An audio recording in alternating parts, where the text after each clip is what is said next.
We should prepare to lose our position as holder of the world's reserve currency. Now, the Biden people seem to have no idea this is going on, or maybe they want it to happen. Now, India has sealed a deal to make payments for oil imports from Iran in rupee terms.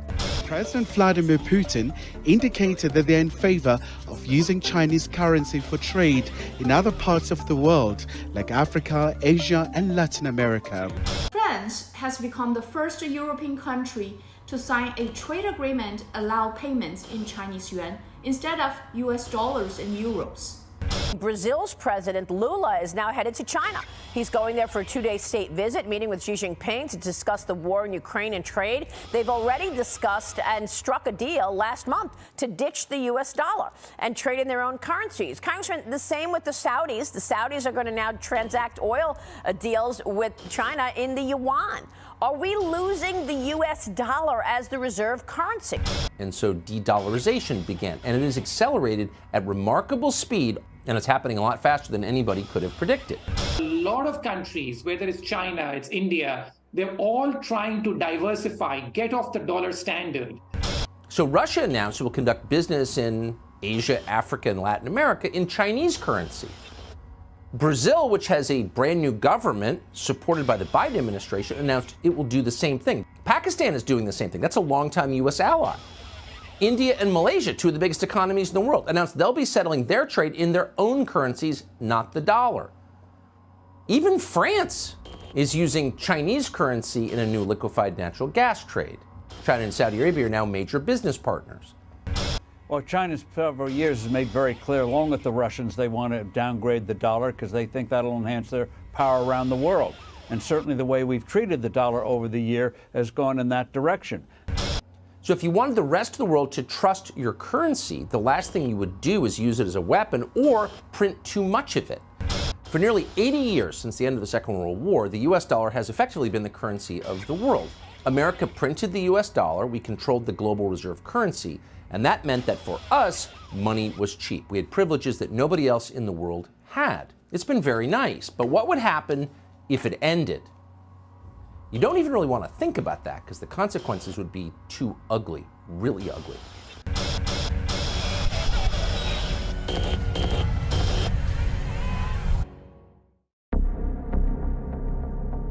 As coisas ocorrem de maneira gradual, até que acontecem de repente.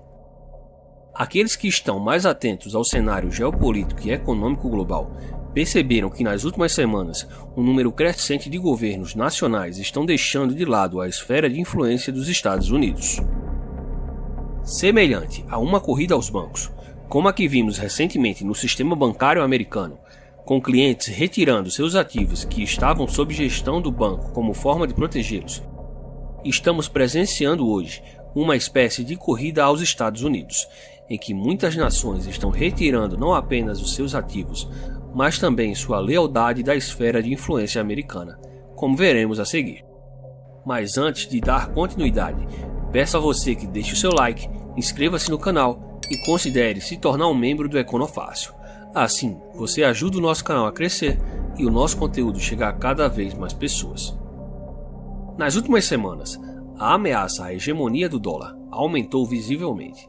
Como ratos abandonando um navio que está afundando, um número crescente de países está se afastando do dólar em favor de outras alternativas, como não somente o yuan chinês, mas também o ouro, que, como demonstrado aqui no canal, viu no ano passado a sua demanda por parte dos bancos centrais atingir a sua máxima em mais de 5 décadas. Além dos tradicionais inimigos como China, Rússia e Irã, países como França, Índia, Arábia Saudita, Japão e mais recentemente o Brasil, considerados como tradicionais aliados de longa data dos americanos, estão de maneira progressiva olhando para o cenário geopolítico e econômico global e enxergando além dos Estados Unidos em busca de parcerias e acordos. O principal destaque tem sido a Arábia Saudita, principal aliado americano no Oriente Médio depois de Israel desde a década de 70, quando entraram em acordo com os americanos para estabelecer a venda de petróleo exclusivamente através de dólares. Em troca, os americanos forneceriam proteção e armamento aos árabes. Desde então, esse acordo tem sido a base de sustentação do status do dólar como a moeda de reserva global. Entretanto, essa exclusividade parece estar chegando ao fim. Desde a eleição de Joe Biden, os sauditas têm se afastado dos Estados Unidos e se aproximado cada vez mais dos chineses, que, como demonstrado também aqui no canal, têm se utilizado dessa aproximação para fazer com que os árabes aceitem negociar o petróleo produzido na região através de yuans. O mais recente episódio envolvendo os dois países foi a assinatura de um acordo de paz no mês passado entre a Arábia Saudita e o Irã, principal inimigo dos Estados Unidos no Oriente Médio, intermediado justamente pela China. A Índia, por sua vez, está discutindo como estabelecer mecanismos de pagamento em rúpias para permitir o comércio com outros países, como Rússia e os Emirados Árabes. Também no início deste mês, a França fechou o primeiro acordo de comercialização de gás natural com a China, estabelecido em yuans. De quebra, poucos dias depois, após uma visita à China, o atual presidente francês afirmou que a Europa não tem interesse em acelerar a crise em relação a Taiwan e defendeu uma independência europeia em relação aos Estados Unidos, o que não foi muito bem aceito pela imprensa e pelos líderes ocidentais, mas foi muito bem recebido pela China. O Japão, no início de abril, ignorou as diretrizes estabelecidas pelos americanos e comprou petróleo russo a preços acima do limite estabelecido por seus aliados. E mais recentemente, nesse contexto de fuga à influência americana, o Brasil vem ganhando destaque no cenário internacional. Primeiro, ao estabelecer uma série de acordos no dia 14 de abril que viabilizam o comércio entre os dois países através de suas moedas nacionais e não mais por meio do dólar americano. Segundo, pelos discursos incisivos do atual presidente do país contra o dólar, que em visita à China na última semana, durante a cerimônia de posse da nova presidente do Banco dos BRICS, afirmou que toda noite se pergunta por que todos os países estão obrigados a fazer o seu comércio lastreado no dólar, e chegou inclusive a propor uma moeda única para o bloco. Como dissemos no início do vídeo, as coisas acontecem de maneira gradual até que acontecem de maneira repentina. O processo de desdolarização da economia global não é recente e vem acontecendo pelo menos desde o início dos anos 2000, mas foi acentuada após a crise de 2008. Entre 2000 e 2023, o uso do dólar como reserva dos países mundo afora despencou de 73% para 58%, ao mesmo tempo em que a representatividade da economia americana no PIB global também não parou de cair ao longo dos anos. Para se ter uma ideia, a participação do dólar nas reservas internacionais de outros países em 2022 caiu a uma taxa 10 vezes maior do que a média das últimas 2 décadas, à medida em que várias nações buscavam alternativas à moeda americana, segundo Stephen Jen, fundador e CEO da Horizon Capital, em entrevista a Bloomberg. Essa corrida dos países contra os Estados Unidos e o dólar tem sua razão de ser em 2 fatores principais. O primeiro é o uso do dólar como arma geopolítica, o que vem se acentuando nos últimos anos e teve como expoente a expulsão e isolamento da Rússia do sistema financeiro baseado no dólar em 2022, como enfatizado pela própria secretária do Tesouro americano Janet Yellen, que na última semana afirmou que as sanções financeiras impostas pelos Estados Unidos a outros países ameaçam a hegemonia do dólar. O segundo e principal fator é a deterioração das condições econômicas e fiscais dos Estados Unidos, que ano após ano, governo após governo, independente de qual seja o partido político no poder, apenas se agrava ainda mais e parece ter tomado um caminho sem volta. O cenário fiscal dos Estados Unidos é simplesmente aterrorizante. O déficit fiscal americano mais parece um buraco sem fundo, que só aumenta ao longo do tempo e desde 2020 ultrapassou a impressionante marca de $1 trilhão por ano e nunca mais voltou de lá. Até certo ponto compreensível devido às circunstâncias, em 2020 o rombo fiscal ultrapassou os $3 trilhões, o maior da história. Em 2021 e 2022, o rombo retrocedeu, mas permaneceu acima de $1 trilhão. Em 2023, Mesmo sem crise, em apenas 6 meses do atual ano fiscal, o prejuízo nas contas públicas já é de impressionante 1,1 trilhão de dólares. O excesso de gastos do governo americano com guerras, estímulos financeiros e assistência social invariavelmente provocou uma explosão da dívida pública do país. A dívida americana ultrapassou em janeiro deste ano a incrível marca de 31 trilhões de dólares e alcançou mais uma vez o teto legal de sua dívida. O aumento exponencial do rombo fiscal e, consequentemente, da dívida pública americana ao longo dos últimos anos, apesar de ser preocupante, em termos de custos, era algo contornável, já que as taxas de juros no país estiveram encostadas em 0% na maior parte dos últimos 15 anos, e quando subiu, atingiu no máximo 2,5%, o que fez com que o custo da dívida se mantivesse baixo.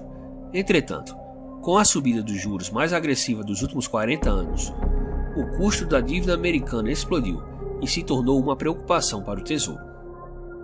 O custo anual estimado do serviço da dívida dos Estados Unidos ultrapassou em janeiro os 800 bilhões de dólares, muito superior a qualquer outro período na história, e é válida a ressalva de que de janeiro até aqui já houve mais 2 aumentos da taxa de juros, e portanto, os custos com o pagamento dos juros da dívida ainda estão subindo quase que em linha reta, e sendo assim, não será nenhuma surpresa se o custo estimado da dívida pública americana ultrapassar os 1 trilhão de dólares ainda este ano. Em um vídeo anterior, mostrei como o impasse sobre o teto da dívida esse ano será o mais complicado desde 2011, quando o governo americano ficou a poucas horas de um calote de fato da sua dívida. Expliquei como o cenário de hoje é bastante semelhante ao de 12 anos atrás.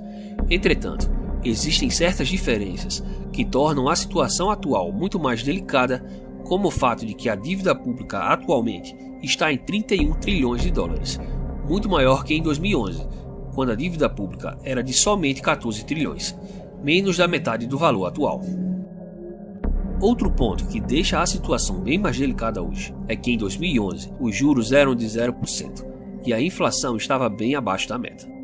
Hoje, os Estados Unidos possuem uma inflação alta e juros em 5%. Além disso, o nível de animosidade entre os dois partidos que controlam o Congresso hoje é bem maior do que em 2011. Todos esses fatores somados têm elevado o medo por parte do mercado sobre como se dará o impasse em torno do teto da dívida.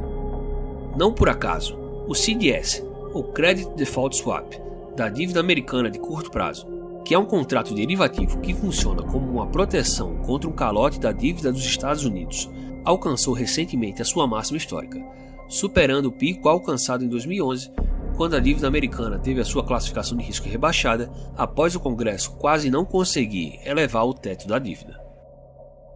Desse modo, qualquer discussão mais acirrada no Congresso deve aumentar a desconfiança por parte dos credores da dívida americana, o que deverá empurrar as yields dos Treasuries para cima, prejudicando ainda mais o desempenho dos ativos de risco ou até mesmo ocasionando problemas maiores de liquidez no sistema financeiro.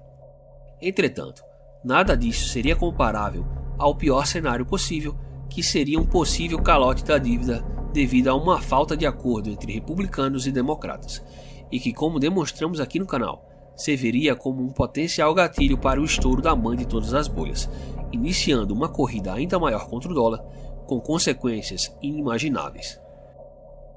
O declínio do dólar como moeda de reserva é um processo inevitável, que já está em andamento há algumas décadas e que já tomou um caminho sem volta. Esse processo, como todos os demais, vai acontecendo de maneira gradual, até que acontece de repente. Desde 2008, países como China e Rússia vêm intercedendo por alternativas ao dólar como moeda de reserva, e a tendência é que quanto mais os Estados Unidos utilizem o dólar como uma arma geopolítica, como fizeram recentemente com a Rússia, e se afundem cada vez mais em rombos fiscais exorbitantes, explodindo a sua dívida pública, que todos os seus credores sabem que jamais será paga se não for através de mais inflação, mais rápido esse processo irá acontecer. O final disso tudo é uma verdadeira implosão do atual sistema monetário global, composto por moedas fiduciárias, e a sua substituição por um novo sistema monetário, como já aconteceu diversas vezes na história e deverá acontecer novamente em pouco tempo. Se você gostou do conteúdo, então deixe o seu like e se inscreva no canal. Caso queira se tornar um membro do Econofácil, clique no botão Seja Membro e conheça os benefícios exclusivos.